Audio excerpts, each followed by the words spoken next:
Kidney और gall bladder stone के खात्मे का जरिया, फिर से पथरी न होने का मुकम्मल इलाज। आज ही तशरीफ लाएं R&S यूनानी pharmacy, first floor, syndicate bank, Bahadurpura x road, Hyderabad.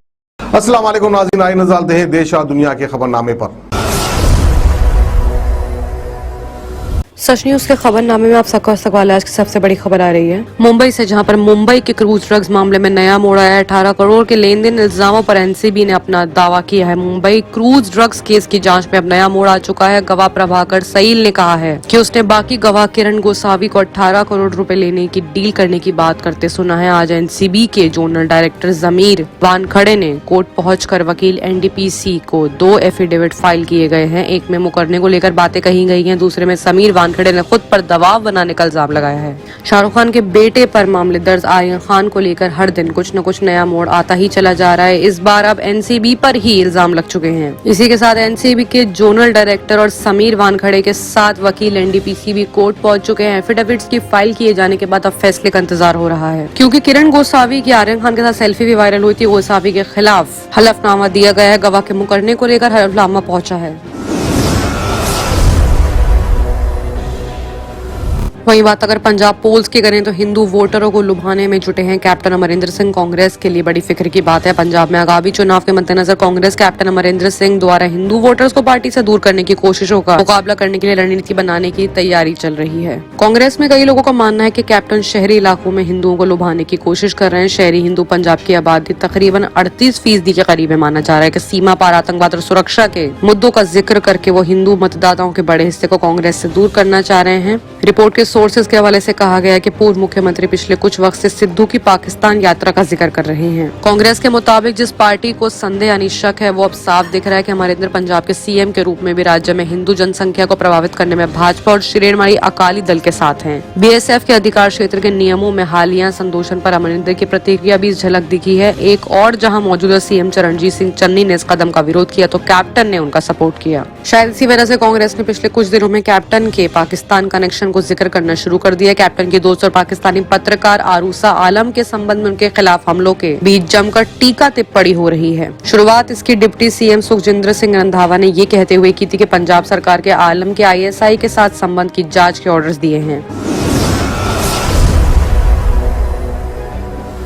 वहीं बात अगर यूपी की करें तो सुल्तानपुर कोर्ट में पेश हुए दिल्ली के सीएम अरविंद केजरीवाल एक मुकदमे में उनको जमानत मिल चुकी है। दरअसल 2014 के लोकसभा चुनाव में अमेठी की इमरजेंसी आम आदमी पार्टी के प्रत्याशी कुमार विश्वास के सपोर्ट में अरविंद केजरीवाल चुनाव प्रचार करने पहुंचे थे। दिल्ली के मुख्यमंत्री अरविंद केजरीवाल सोमवार यानी मंडे को सुबह सुल्तानपुर कोर्ट में पेश हुए हैं, जहाँ एक मुकदमे में उन्हें जमानत मिल गई, जबकि दूसरे मुकदमे में केस वापसी के लिए डिस्चार्ज अर्जी लगाई गई थी, जिसे कोर्ट ने खारिज कर दिया। फिलहाल इन दोनों मामलों में अब 3 नवंबर की तारीख नियत हुई है। यहाँ के मुख्यमंत्री अरविंद केजरीवाल दीवानी कोर्ट से निकलने के बाद गेस्ट हाउस के लिए रवाना हो गए थे। दरअसल 2014 के लोकसभा चुनाव में अमेठी इमरजेंसी आम आदमी पार्टी के प्रत्याशी कुमार विश्वास के सपोर्ट में केजरीवाल चुनाव प्रचार करने पहुंचे थे। इस दौरान आदर्श आचार संहिता के उल्लंघन यानी गाइडलाइन समेत कई धाराओं में केजरीवाल पर अमेठी जिले की गौरीगंज और मुसाफिर खाना कोतवाली में अलग अलग मुकदमे दर्ज हुए थे। इसी मामले में आज अरविंद केजरीवाल सुल्तानपुर के दीवानी न्यायालय पहुंचे हैं, जहाँ MP MLA कोर्ट में उनकी सुनवाई चल रही थी।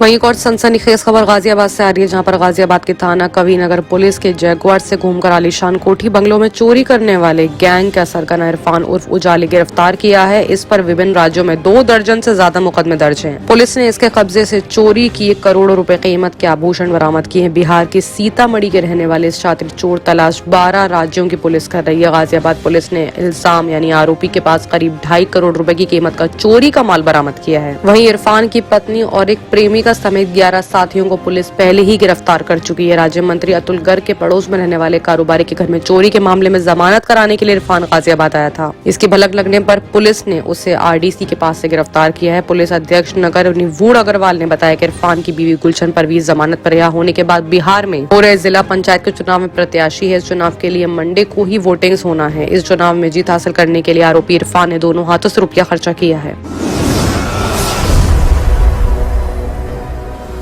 और आइए अब बात करते हैं इंटरनेशनल खबरों की, जहां पे सबसे बड़ी खबर आ रही है ईरान से, जहां पर ईरानी गवर्नर को थप्पड़। हमलावर इस बात से खबर था कि उसकी बीवी को कोविड वैक्सीन पुरुष ने क्यों लगाई। उत्तर पश्चिमी ईरानी प्रांत अजरबैजान के नए गवर्नर अबेदन खुर्रम को एक नाराज शख्स ने स्टेज पर चढ़कर थप्पड़ मार दिया। यह हादसा सैटरडे का है, जब गवर्नर का शपथ ग्रहण प्रोग्राम चल रहा था। ईरान के सरकारी टेलीविजन RIAB की रिपोर्ट इसकी वजह से बताई गई है। इसमें कहा गया है कि आरोपी बीवी को किसी औरत के बजाय एक मर्द ने कोविड-19 की वैक्सीन लगाई थी। वो इस बात से उसका शौहर खफा था। एक बाकी रिपोर्ट में कहा गया कि हमले का मकसद आपसी मसला था, इसका गवर्नर की नियुक्ति से कोई लेना देना नहीं है। इस हादसे का फुटेज सामने आया है, सोशल मीडिया पर भी ये फुटेज वायरल हो रहा है। 23 अक्टूबर के इस फुटेज से पता चल रहा है कि तबरीज शहर में अबेदन खुर्रम भाषण के लिए मंच पर पहुंचे थे। कुछ देर के बाद एक अनजान शख्स स्टेज पर आया और बिना किसी चेतावनी यानी वार्निंग के थप्पड़ मार दिया। इसके बाद सुरक्षा बलों ने हमलावर को पकड़ लिया और उसे घसीटते हुए बगल के दरवाजे से बाहर कर दिया। कुछ देर बाद खुर्रम दोबारा स्टेज पर लौट आए।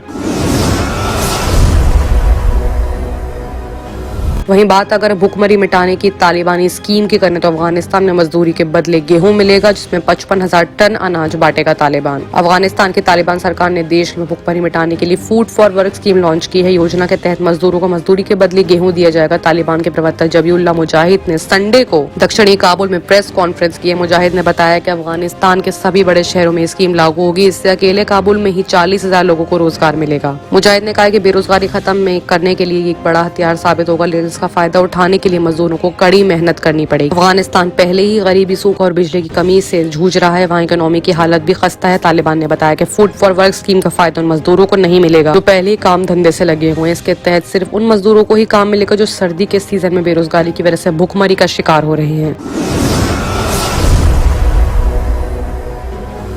वहीं एक और बड़ी खबर इटली से आई है, जहां पर एक शख्स अपनी बीवी से अजीबोगरीब मांगों से इतना आजिज हो गया कि उसने पुलिस से गुहार लगा के कहा है कि वो खुद को जेल में डालने को तैयार है। अपील कर रहा है कि उसको जेल में डाल दिया जाए। शख्स का कहना है कि बीवी के साथ घर में रहने से अच्छा है कि वो जेल चला जाए। शख्स को ड्रग्स मामले में नजरबंद किया गया है। इटली में रहने वाला शख्स अपनी बीवी से इतना परेशान आ गया कि उसने पुलिस से गुहार लगाते हुए कहा है कि उसे जेल में डाल दिया जाए। पत्नी पीड़ित शख्स इटली की राजधानी रोम का रहने वाला है। रोम पुलिस ने संडे को बताया कि घर में नजरबंद किया गया शख्स अचानक उसके पास पहुंचा और जेल में डालने की गुजारिश लगाने लगा। शख्स ने बताया कि वो अपनी बीवी के साथ एक घर में नहीं रह सकता। बीवी के साथ रहना जेल में रहने से भी ज्यादा खौफनाक है, इसलिए उसे सलाखों के पीछे भेज दिया जाए। पुलिस के मुताबिक नजरबंद शख्स किसी तरह अपने घर से भागने में कामयाब रहा और वहां से सीधा पुलिस स्टेशन चला गया। उसने अधिकारियों से गुजारिश की कि उसके बाकी की सजा जेल में ही काटनी चाहिए। बता दें, उस शख्स के कई महीनों से ड्रग्स से जुड़े अपराधों के लिए घर में नजरबंद है। उसकी सजा पूरी होने में अभी कुछ साल बाकी थे। बाकी की तमाम खबरों के लिए देखते रहिए सच न्यूज। किडनी के अमराज से परेशान मायूस लोगों के लिए खुशखबरी। R&S यूनानी फार्मेसी किडनी और गॉल ब्लैडर स्टोन के खात्मे का जरिया। अब UNI स्टोन कैप्सूल्स के जरिए खात्मा कीजिए। No operation, no side effects, 100% result. सिर्फ UNI स्टोन कैप्सूल से मुस्तहिक लोगों के लिए खुसूसी रियायत। फिर से पथरी न होने का मुकम्मल इलाज। दर्द, कॉन्स्टिपेशन और पुराने कब्ज से निजात पाइए। आज ही तशरीफ लाएं। R&S यूनानी pharmacy, first floor, syndicate bank, Bahadurpura X road, Hyderabad. Contact 9703 939 436 9063 383760।